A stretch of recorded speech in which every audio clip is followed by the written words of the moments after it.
Hello friends, welcome to GK mind game. ಪ್ರಶ್ನೆಗಳ ಸಂಪೂರ್ಣ ಮಾಹಿತಿಗಾಗಿ ವಿಡಿಯೋನ ಎಲ್ಲೂ ಸ್ಕಿಪ್ ಮಾಡದೆ ಕಂಪ್ಲೀಟ್ ಆಗಿ ನೋಡಿ. ಇವತ್ತಿನ ಪ್ರಶ್ನೆಗಳಲ್ಲಿ ಮೊದಲನೇ ಪ್ರಶ್ನೆ, ಮನುಷ್ಯನ ದೇಹದ ರಕ್ತದ ಹರಿವಿನಲ್ಲಿ ಕಂಡುಬರುವಂತಹ ಲಿಪಿಡ್ ಪ್ರಮಾಣಗಳನ್ನು ಕಡಿಮೆ ಮಾಡುವುದು ಯಾವುದು? ಆಪ್ಷನ್ಸ್: ಎ ಚಕ್ಕೆ, ಬಿ ಮೊಸರು, ಸಿ ಅಣಬೆ, ಡಿ ಜಾಯಿಕಾಯಿ.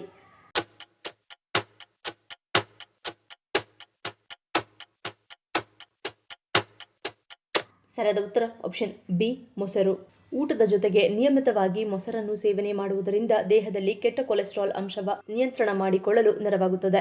ಇದರಿಂದ ಹೃದಯದ ಕಾಯಿಲೆಗಳು ದೂರವಾಗುತ್ತವೆ. ಜೊತೆಗೆ ರಕ್ತದಲ್ಲಿ ಸಕ್ಕರೆ ಪ್ರಮಾಣ ನಿಯಂತ್ರಣಕ್ಕೆ ಬಂದು ಮಧುಮೇಹದ ಅಪಾಯದ ಸಂಕೇತಗಳು ಕೂಡ ದೂರವಾಗುತ್ತದೆ. ಇನ್ನು ಆರೋಗ್ಯ ತಜ್ಞರು ಹೇಳುವಂತೆ ಮೊಸರು ಮನುಷ್ಯನ ದೇಹದ ರಕ್ತದ ಹರಿವಿನಲ್ಲಿ ಕಂಡುಬರುವಂತಹ ಲಿಪಿಡ್ ಪ್ರಮಾಣಗಳನ್ನು ಕಡಿಮೆ ಮಾಡುತ್ತದೆ. ಇದರಿಂದ ಹೃದಯದ ತೊಂದರೆಯಿಂದ ಪಾರಾಗಬಹುದು. ಮಧುಮೇಹ ಸಮಸ್ಯೆಗೂ ಕೂಡ ಇದು ನೆರವಾಗುತ್ತದೆ. ಎರಡನೇ ಪ್ರಶ್ನೆ, ಅನ್ನಕ್ಕೆ ಹಸುವಿನ ಶುದ್ಧ ತುಪ್ಪ ಸೇರಿಸಿಕೊಂಡು ತಿನ್ನುವುದರಿಂದಾಗುವ ಪ್ರಯೋಜನವೇನು? ಆಪ್ಷನ್ಸ್: ಎ ಆರೋಗ್ಯಕರ ಮೂಳೆ, ಬಿ ತೂಕ ನಿರ್ವಹಣೆ, ಸಿ ನೆನಪಿನ ಶಕ್ತಿ ಹೆಚ್ಚಳ, ಡಿ ಮೇಲಿನ ಎಲ್ಲವೂ.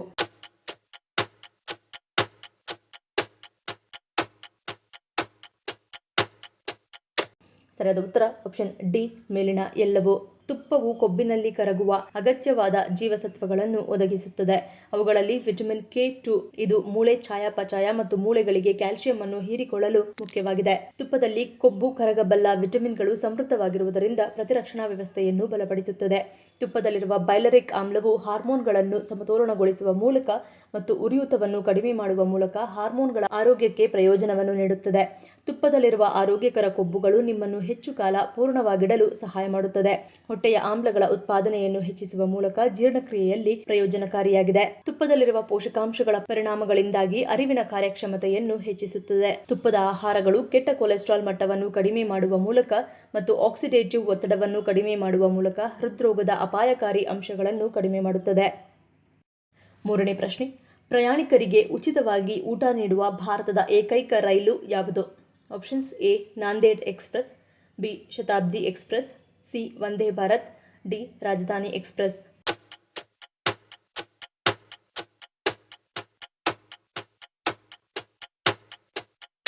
ಸರಿಯಾದ ಉತ್ತರ option A Nanded express. Amritsar Nanded Sachkhand express ಎಂದು ಕರೆಯಲಾಗುವ ಟ್ರೈನು ಕಳೆದ 29 ವರ್ಷಗಳಿಂದ ತನ್ನ ಪ್ರಯಾಣಿಕರಿಗೆ ಉಚಿತ ಊಟವನ್ನು ನೀಡುತ್ತಿದೆ.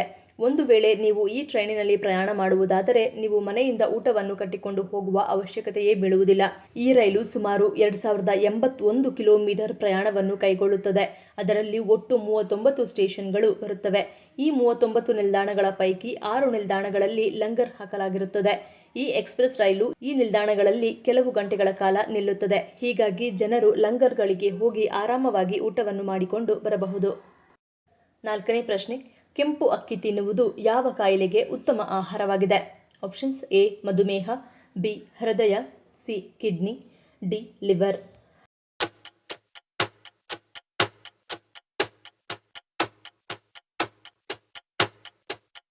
ಸರಿಯಾದ ಉತ್ತರ ಆಪ್ಷನ್ ಎ ಮತ್ತು ಬಿ. ಕಡಿಮೆ ಗ್ಲೈಸೆಮಿಕ್ ಸೂಚ್ಯಂಕ ಮತ್ತು ಹೆಚ್ಚಿನ ಫೈಬರ್ ಅಂಶವು ರಕ್ತದಲ್ಲಿನ ಸಕ್ಕರೆ ಮಟ್ಟವನ್ನು ನಿಯಂತ್ರಿಸಲು ಸಹಾಯ ಮಾಡುತ್ತದೆ. ಮಧುಮೇಹ ಇರುವವರಿಗೆ ಕೆಂಪು ಅಕ್ಕಿ ಉತ್ತಮ ಆಯ್ಕೆಯಾಗಿದೆ.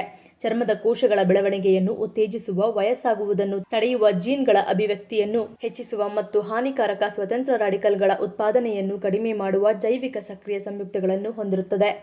ಕೆಂಪು ಅಕ್ಕಿಯಲ್ಲಿರುವ ಉತ್ಕರ್ಷಣ ನಿರೋಧಕಗಳು ಮತ್ತು ಫೈಬರ್ ಕೊಲೆಸ್ಟ್ರಾಲ್ ಮಟ್ಟವನ್ನು ಕಡಿಮೆ ಮಾಡಲು ಮತ್ತು ಹೃದಯ ರಕ್ತನಾಳದ ಕಾಯಿಲೆಗಳ ಅಪಾಯವನ್ನು ಕಡಿಮೆ ಮಾಡಲು ಸಹಾಯ ಮಾಡುತ್ತದೆ.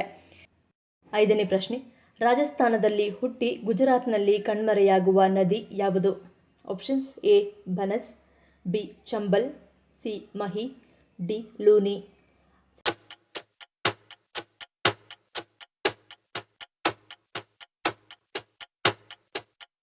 ಸರಿಯಾದ ಉತ್ತರ ಆಪ್ಷನ್ ಡಿ ಲೂನಿ.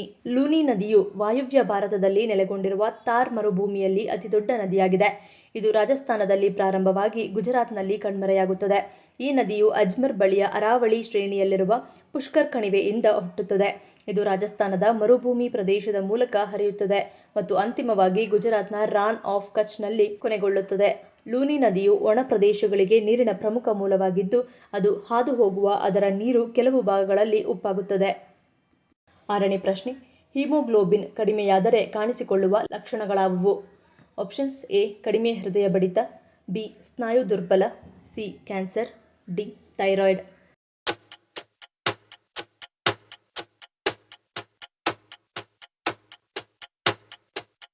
ಸರಿಯಾದ ಉತ್ತರ ಆಪ್ಷನ್ ಎ ಮತ್ತು ಬಿ. ಹಿಮೋಗ್ಲೋಬಿನ್ ಮಟ್ಟ ಕಡಿಮೆಯಾದರೆ ವಿವಿಧ ಚಿಹ್ನೆಗಳು ಮತ್ತು ರೋಗ ಲಕ್ಷಣಗಳನ್ನು ವ್ಯಕ್ತಪಡಿಸಬಹುದು.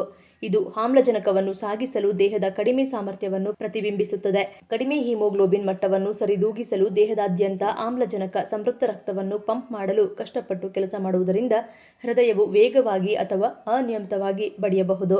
ದೇಹದ ಜೀವಕೋಶಗಳು ಕಡಿಮೆ ಆಮ್ಲಜನಕವನ್ನು ಪಡೆಯುವುದರಿಂದ ಆಯಾಸ ಉಂಟಾಗುತ್ತದೆ. ಇದು ಶಕ್ತಿಯ ಉತ್ಪಾದನೆ ಮತ್ತು ಒಟ್ಟಾರೆ ಆಯಾಸಕ್ಕೆ ಕಾರಣವಾಗುತ್ತದೆ.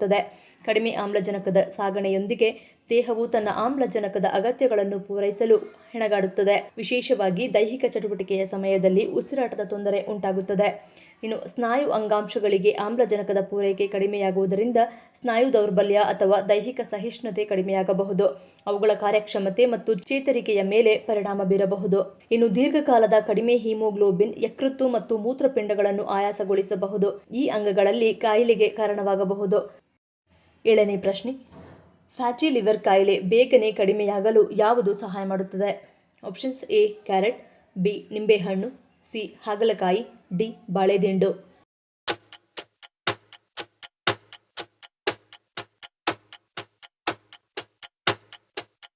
ಸರಿಯಾದ ಉತ್ತರ ಆಪ್ಷನ್ ಎ ಮತ್ತು ಬಿ. ಕ್ಯಾರೆಟ್ ಅನ್ನು ಜ್ಯೂಸ್ ಮಾಡಿ ಕುಡಿಯುವುದರಿಂದ ಲಿವರ್ ಆರೋಗ್ಯವೂ ಕೂಡ ವೃದ್ಧಿಯಾಗುತ್ತದೆ. ಇದಕ್ಕೆ ಮುಖ್ಯ ಕಾರಣ ಈ ತರಕಾರಿಯ ಜ್ಯೂಸ್ ಮಾಡಿ ಕುಡಿಯುವುದರಿಂದ ದೇಹದಲ್ಲಿ ಮೊನೋಸ್ಯಾಚುರೇಟೆಡ್ ಫ್ಯಾಟಿ ಆಮ್ಲಗಳು ಉತ್ಪತ್ತಿಗೊಂಡು ಲಿವರ್ ತನ್ನ ಕಾರ್ಯವನ್ನು ಅಚ್ಚುಕಟ್ಟಾಗಿ ಕಾರ್ಯನಿರ್ವಹಿಸಲು ನೆರವಾಗುತ್ತದೆ. ವಿಶೇಷವಾಗಿ ನಿಂಬೆಹಣ್ಣಿನಲ್ಲಿ ಅಧಿಕ ಪ್ರಮಾಣದಲ್ಲಿ ವಿಟಮಿನ್ ಸಿ ಅಂಶ ಕಂಡುಬರುವುದರಿಂದ ನಮ್ಮ ರೋಗನಿರೋಧಕ ಶಕ್ತಿಯನ್ನು ಹೆಚ್ಚಿಸುವ ಜೊತೆಗೆ ನಮ್ಮ ದೇಹದಲ್ಲಿ ವಿಷಕಾರಿಗಳನ್ನು ದೂರ ಮಾಡಿ ದೇಹದ ಲಿವರ್ ಅಚ್ಚುಕಟ್ಟಾಗಿ ಕಾರ್ಯನಿರ್ವಹಿಸಲು ನೆರವಾಗುತ್ತದೆ.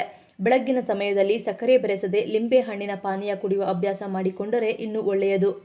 8ನೇ ಪ್ರಶ್ನೆ, ಯಾವ ಸಮಸ್ಯೆ ಇರುವವರು ಖರ್ಜೂರವನ್ನು ತಿನ್ನಲೇಬಾರದು? ಆಪ್ಷನ್ಸ್ ಎ ಅಧಿಕ ಬೊಜ್ಜು, ಬಿ ಮಲಬದ್ಧತೆ, ಸಿ ಬಿಪಿ, ಡಿ ಗ್ಯಾಸ್ಟ್ರಿಕ್.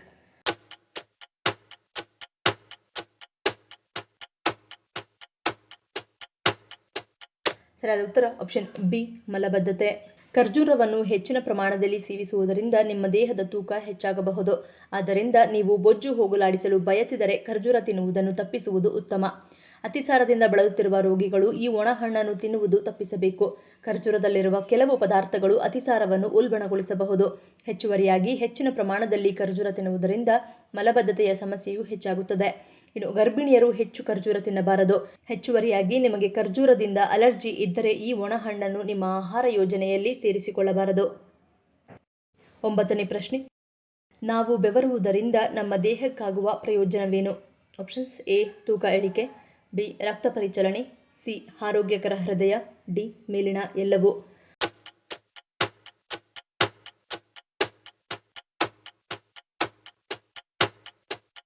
ಸರಿಯಾದ ಉತ್ತರ ಆಪ್ಷನ್ ಬಿ ರಕ್ತ ಪರಿಚಲನೆ.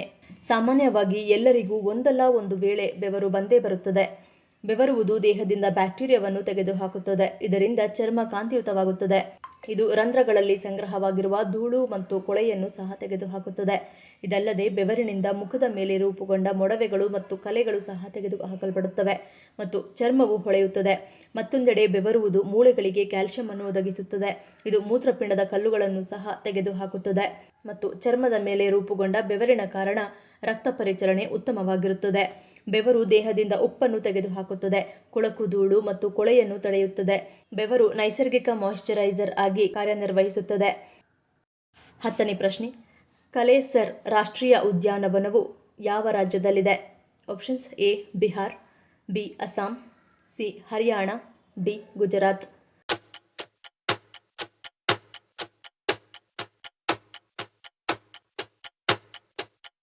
ಸರಿಯಾದ ಉತ್ತರ ಆಪ್ಷನ್ ಸಿ ಹರಿಯಾಣ. ಕಾಲೇಸರ್ ರಾಷ್ಟ್ರೀಯ ಉದ್ಯಾನವನವು ಭಾರತದ ಹರಿಯಾಣದ ಯಮುನಾನಗರ್ ಜಿಲ್ಲೆಯಲ್ಲಿರುವ ಸಂರಕ್ಷಿತ ಅರಣ್ಯ ಪ್ರದೇಶವಾಗಿದೆ. ಇದು 13,000 ಎಕರೆಗಳನ್ನು ಒಳಗೊಂಡಿದೆ ಮತ್ತು 13,209 ಎಕರೆಗಳಷ್ಟು ವಿಸ್ತಾರವಾಗಿರುವ ಕಾಲೇಸರ್ ವನ್ಯಜೀವಿ ಅಭಯಾರಣ್ಯದ ಪಕ್ಕದಲ್ಲಿದೆ. ಇದು ಯಮುನಾನಗರ ನಗರದಿಂದ ಸುಮಾರು 46 ಕಿಲೋಮೀಟರ್ ಮತ್ತು ಚಂಡೀಗಢದಿಂದ 122 ಕಿಲೋಮೀಟರ್ ದೂರದಲ್ಲಿದೆ. ಈ ಉದ್ಯಾನವನವು ದಟ್ಟವಾದ ಕಾಡುಗಳು, ನದಿಗಳು, ಬೆಟ್ಟಗಳು ಮತ್ತು ವನ್ಯಜೀವಿಗಳನ್ನು ಹೊಂದಿರುವ ಶ್ರೀಮಂತ ಸಾಂಸ್ಕೃತಿಕ ಆವಾಸ ಸ್ಥಾನವಾಗಿದೆ. ಈ ಪ್ರಶ್ನೆಗಳಲ್ಲಿ ನೀವು ಎಷ್ಟು ಪ್ರಶ್ನೆಗಳಿಗೆ ಸರಿ ಉತ್ತರವನ್ನು ಕೊಟ್ಟರೆ ಅನ್ನೋದನ್ನು ಕಮೆಂಟ್ ಮಾಡಿ ತಿಳಿಸಿ. ಈ ವಿಡಿಯೋ ನಿಮ್ಗೆ ಇಷ್ಟ ಆಗಿದ್ರೆ ಮರಿದೇ ಲೈಕ್ ಮಾಡಿ, ಶೇರ್ ಮಾಡಿ, ಸಬ್ಸ್ಕ್ರೈಬ್ ಮಾಡಿ. ನನ್ನ ಚಾನಲ್ನ ಇನ್ನೂ ಸಬ್ಸ್ಕ್ರೈಬ್ ಮಾಡಿದೆ ಹಾಗೆ ವಿಡಿಯೋಸ್ ನೋಡ್ತಿದ್ರೆ ಪ್ಲೀಸ್ ಸಬ್ಸ್ಕ್ರೈಬ್ ಮಾಡಿ, ಸಪೋರ್ಟ್ ಮಾಡಿ. ಮತ್ತೊಂದು ಇಂಟ್ರೆಸ್ಟಿಂಗ್ ವಿಡಿಯೋನಿಗೆ ಸಿಗ್ತೀನಿ. Until love you all, take care.